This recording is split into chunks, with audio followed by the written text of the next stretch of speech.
नमस्कार, good evening, बहुत स्वागत है आप सबका। मैं हूं पुनीत पाठक और आप देख रहे हैं खबरों का महाबुलेटिन न्यूज रिपोर्ट, जहां मिलती है आपको खबर A to Z।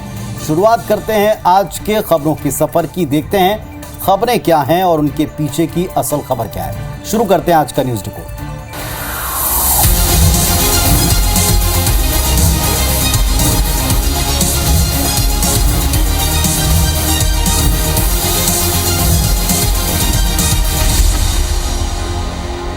हमारे देश में भी कई सारे नए प्रयोग हर बार किए जाते हैं और उनका अच्छा नतीजा भी दिखा है। अब एक ऐसे सिस्टम की शुरुआत होगी जिसे चुनाव आयोग इसीलिए तैयार कर रहा है ताकि अपने घर से दूर रहने वाले वोटर्स, मतदाता वोट डालने से वंचित ना रहें। रिमोट वोटिंग सिस्टम इस सिस्टम का नाम होगा, जिसे डेवलप करके दूर से, घर से बाहर, शहर से बाहर व्यक्ति भी वोट डाल पाएगा। देखिए आप।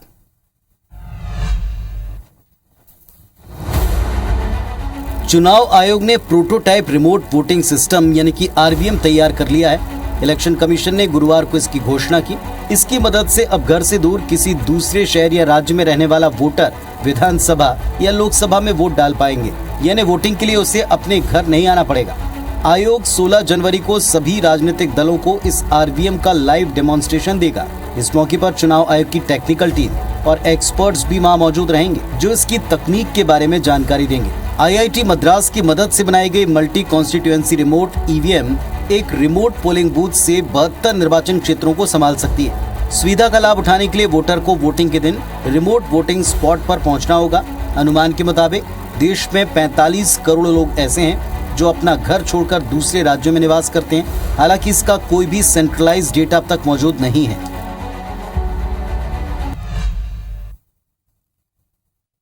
चुनाव आयोग के रिमोट वोटिंग सिस्टम से क्या फायदे होंगे और यह फैसला क्यों किया गया, जरा इस बात को आज डिकोड करते हैं। चुनाव आयोग ने राजनीतिक दलों से 31 जनवरी तक इस वोटिंग सिस्टम को लेकर उनकी क्या राय है ये मांगी है। आयोग के मुताबिक सभी राजनीतिक दलों के फीडबैक के आधार पर RVM से वोटिंग की प्रक्रिया को आगे बढ़ाया जाएगा। अगर इस वोटिंग सिस्टम को स्वीकृति मिलती है तो दूसरे शहरों में या दूसरे राज्यों में रहने वाले लोगों के लिए वोट डालना अब आसान होगा, टेंशन खत्म हो जाएगी। मतदान में वो भी अपनी भागीदारी दे पाएंगे। दरअसल अक्सर लोग पढ़ाई के लिए या नौकरी के लिए अपने प्रदेश, अपने शहर से बाहर होते हैं। चुनाव के वक्त उनको अपने घर पर पहुंच पाना मुश्किल होता है और ऐसे वक्त में वोटर्स की बड़ी संख्या वोटिंग के अधिकार से वंचित रह जाती है और ढंग से प्रतिनिधि न चुनने की बहुत सी वजहों में से एक इस वजह को भी काउंट किया जाता है। साल 2019 के आम चुनाव में माइग्रेशन के कारण बड़ी तादाद में लोग वोट डाल नहीं पाए थे और इसका एक आंकड़ा भी है। आयोग के मुताबिक 2019 में 67.4% लोगों ने वोट डाले थे और इस दौरान 30 करोड़ से अधिक मतदाताओं ने वोट नहीं किया था। इसी समस्या को खत्म करने के लिए अब की बार इस RVM को लाया जा रहा है। आयोग की कोशिश है कि वोटर टर्नआउट में सुधार आ पाए, ये आंकड़ा लगातार कम हो, वो डिफरेंस लगातार कम हो, जितने लोग योग्य हों वो सभी वोट डाल पाए। चलिए अब देखते हैं कि इस सिस्टम की स्वीकृति पहली बात मिलती कि नहीं मिलती, और अगर मिलती है तो कितनी आसानी, सुविधा और सफलता से देश में काम करता है। उज्बेकिस्तान से खबर आई लेकिन जुड़ी है भारत से। उज्बेकिस्तान में खांसी की दवा से 18 बच्चों की मौत का मुद्दा भारत में क्यों गरमा रहा है, इस पर एक रिपोर्ट देखें।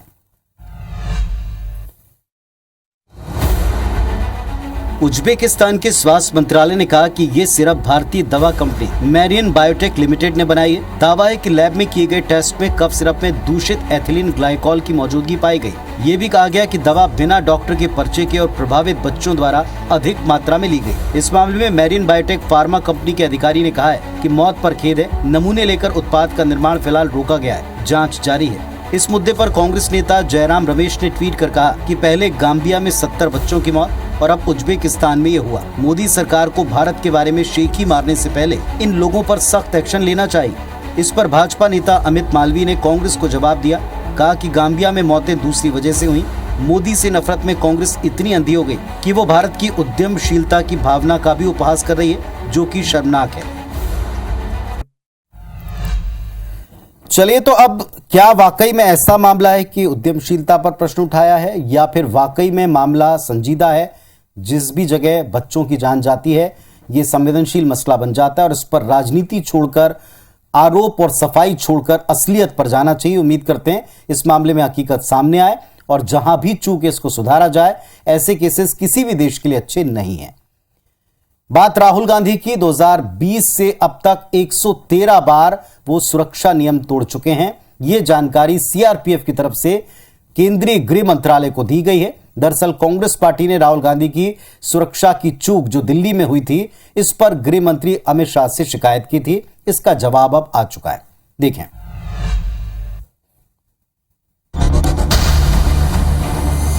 राहुल गांधी की भारत जोड़ो यात्रा के दौरान उनकी सुरक्षा को लेकर सवाल उठाए गए थे, जिस पर सीआरपीएफ ने राहुल गांधी की सुरक्षा चूक मामले में गृह मंत्रालय को जवाब सौंपा है। सीआरपीएफ ने कहा कि राहुल ने 2020 से अब तक 113 बार सुरक्षा नियम तोड़े।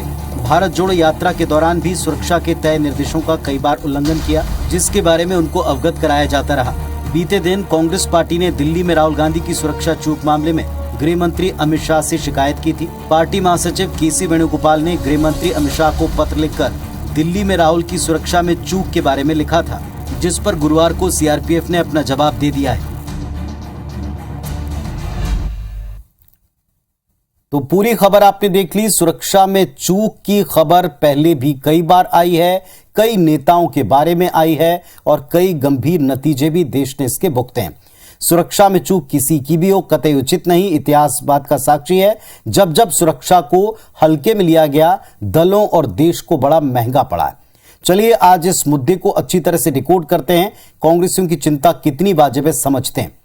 राहुल गांधी को लेकर भाजपा या कोई अन्य विरोधी दल चाहे जो भी राय रखता हो, उन्हें कोई सीरियस नेता मानता हो या ना मानता हो, लेकिन वो देश के सबसे पुराने दल के बड़े नेताओं में से एक हैं। देश के सबसे बड़ी पॉलिटिकल फैमिली के उत्तराधिकारी। कोई चाहे जितना भी उनको नकारे, लेकिन ये कड़वा सच है कि राहुल की दादी इंदिरा गांधी, पिता राहुल गांधी, राजीव गांधी, इनकी जान देश की सियासत की सक्रियता उनके कुछ विरोधियों के षड्यंत्र के चलते गई थी और अब इसीलिए राहुल को लेकर एक कंसर्न फैमिली का या पार्टी का है। छत्तीसगढ़ की झीरम घाटी सबको याद है, जहां देश का सबसे बड़ा और गंभीर नक्सल हमला हुआ, किसी भी दल पर हुआ, यह सबसे बड़ा हमला था। कांग्रेस पार्टी ने इस हमले को झेला। प्रदेश के अपनी फर्स्ट लाइन के लीडर्स को चुनाव के ऐन वक्त पर असमय खो दिया और ऐसे में कांग्रेस का इस मामले में संजीदा होना, शिकायत करना, चिंतित होना लाजमी है। लेकिन क्या इसमें केवल पॉलिटिक्स है या इस मुद्दे में जो जवाब आया है इसमें दम है, इसे जरूर परखना चाहिए। वैसे आपको याद होगा साल 2022 में जनवरी में पंजाब में प्रधानमंत्री नरेंद्र मोदी के काफिले के साथ भी सुरक्षा में चूक की घटना हुई। इस पर बीजेपी का तगड़ा रिएक्शन आया था, देशव्यापी बहस छिड़ी थी, चिंता का दौर चला था। इसीलिए हमने कहा कि किसी की भी सुरक्षा में चूक कतई बर्दाश्त नहीं की जानी चाहिए, ये अच्छी नहीं। अब आते हैं एक और मुद्दे पर, वो है छत्तीसगढ़ में 76% आरक्षण संशोधन विधेयक, जिसको लेकर राजभवन और सरकार इसका टकराव अब भी थमा नहीं। देखें।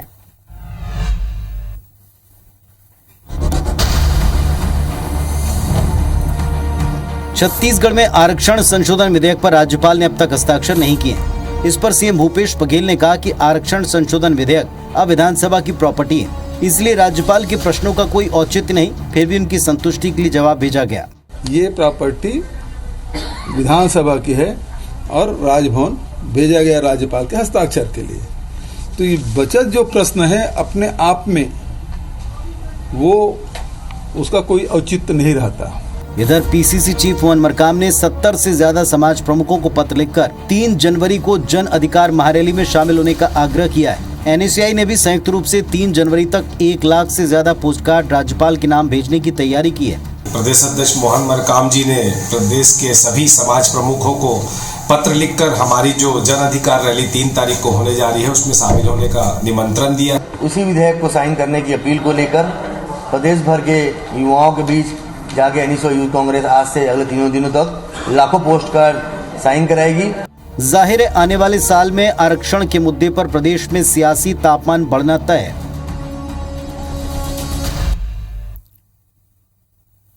तो आने वाले साल में चुनाव से पहले छत्तीसगढ़ में आरक्षण को लेकर दिन ब दिन सियासत गर्माती जा रही है। इन हालातों का अगला चरण क्या होगा, डिकोड करते हैं। संशोधित विधेयक पर हस्ताक्षर न होने पर कांग्रेस राज्यपाल को घेर रही है। तो राजभवन की तरफ से कल तमाम टिप्पणियों को लेकर एक जवाब आ चुका है।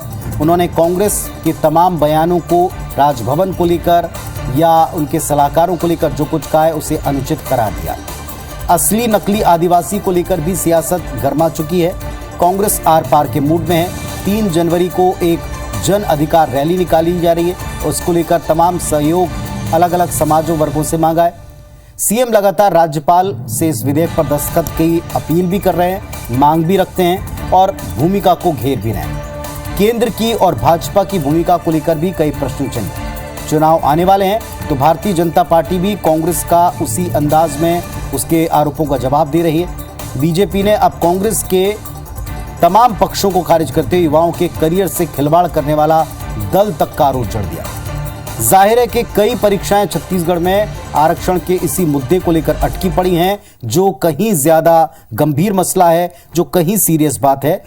कईयों का भविष्य अगर किसी एक बिल से उस पर दस्तखत होने या ना होने से जुड़ा है तो इस पर कम से कम राजनीति और अधिक से अधिक समाधान दिखना चाहिए, लेकिन फिलहाल इसका उलट होता दिखाई दे रहा है। अब आते हैं उमा भारती के ऊपर। उमा भारती लोधी समाज के कार्यक्रम में पिछले दिनों गई थी, बयान दिया और अब वे कहती हैं कि मैं अपने उस बयान पर पूरी तरह कायम हूं और ऐसा कहने से कांग्रेस को एक मौका कैसे मिला, रिपोर्ट में देखें। ये उमा भारती का ट्वीट है जो उन्होंने सोशल मीडिया में वायरल हो रहे उनके बयान के बारे में किया। उमा ने लिखा कि मैं लोधी समाज के द्वारा आयोजित कार्यक्रम में गई, वहां जो कुछ भाषण दिया उसका एक अंश सोशल मीडिया पर आया, खबरों में छपा, जिसके खंडन की जरूरत नहीं क्योंकि मैंने ऐसा ही बोला है। चलिए आपको फिर सुनवाते हैं कि भोपाल के मानस भवन में लोधी समाज के कार्यक्रम के मंच पर उमा ने क्या कहा था। मैं आऊंगी, मैं अपनी पार्टी के मंच पे आऊंगी, मैं लोगों का वोट मांगूंगी। मैं वोट में कभी नहीं कहती हूँ कि लोधियो तुम भाजपा को वोट करो। एक बार फिर से उमा भारती ने बीजेपी को असहज कर दिया है, साथ ही कांग्रेस को बीजेपी को घेरने का एक मौका दे दिया है। वैसे उमा ने कांग्रेस को भी दो टूक कहा है कि वो उनके और पार्टी के बीच ना आए। भाजपा मुझे साइडलाइन नहीं करती, मेरी अपनी सीधी लाइन है। तो लगता नहीं है कि इस मुद्दे के ऊपर जल्दी ही कोई बयान थमेंगे, लेकिन कई बार नेता अपनी पार्टी को अपने स्टेटमेंट से, उस पर सफाई से या फिर उस पर कायम रहने से असहज करते हैं। एक बार फिर यहां ऐसा होता दिखा है। एक सवाल, क्या शिवराज कैबिनेट में जाति और क्षेत्र का कोई असंतुलन है? ये सवाल उठाने वाला कोई और नहीं बल्कि पूर्व सीएम फायर ब्रांड नेता उमा भारती का एक ट्वीट ही है। उमा के ट्वीट से कैसे प्रदेश में सियासी उथल पुथल है, यह भी देख लीजिए।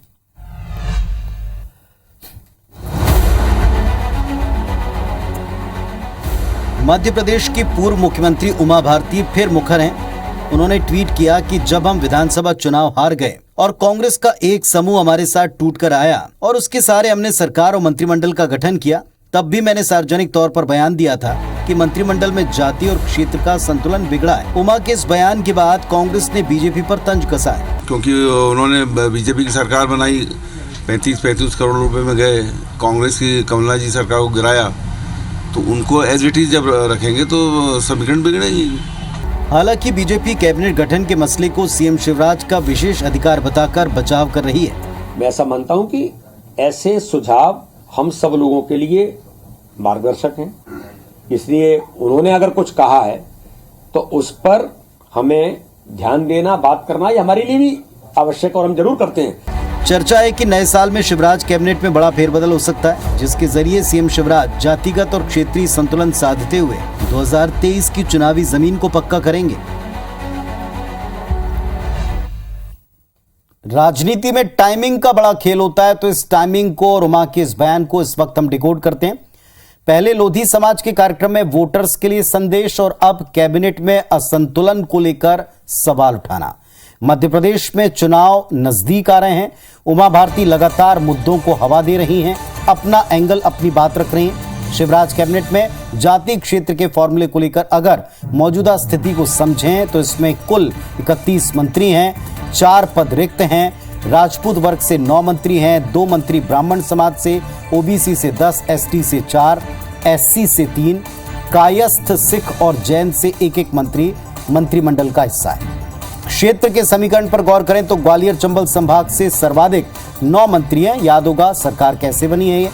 इसी तरह मालवा निमाड़ से 9, बुंदेलखंड से 4, नर्मदापुरम से 4, महाकौशल से 3, जिसकी अक्सर शिकायत रही, और विंध्य अंचल से सबसे कम 1 मंत्री शामिल है जो खुलकर उपेक्षा का आरोप लगाता है। यानी अगले मंत्रिमंडल विस्तार में 4 खाली पदों को भरने के साथ जाति और क्षेत्र के इस बैलेंस को बनाने का काम, नॉन परफॉर्मिंग मंत्रियों को बदलने का काम हो सकता है। गौर करने वाली बात यह भी कि गुजरात में एंटी इनकम्बेंसी फैक्टर को खत्म करने चुनाव से ठीक पहले मुख्यमंत्री समेत पूरी कैबिनेट बदली गई थी और कई सीनियर नेताओं की टिकट काटकर नए चेहरों को सामने लाया गया।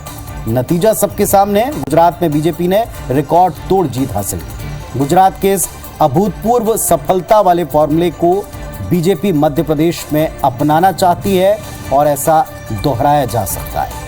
अब देखते हैं कि इसका कितना लाभ पार्टी को चुनाव के आते आते तक हो पाता है, और नया साल भी ज्यादा दूर नहीं है। देखते हैं कि नए साल में क्या ऐसा होता है। चलिए कुछ और बड़े मुद्दे हैं सियासत के, और कुछ तस्वीरें हैं आज की जो सर्वाधिक चर्चा में रही, विचलित करने वाली रही। इस पर बात होगी। साध्वी प्रज्ञा के खिलाफ बेंगलुरु में अब एक एफआईआर दर्ज हो गई है। ये उनके पिछले दिनों दिए गए बयान पर हेट स्पीच के मामले के तौर पर दर्ज की गई।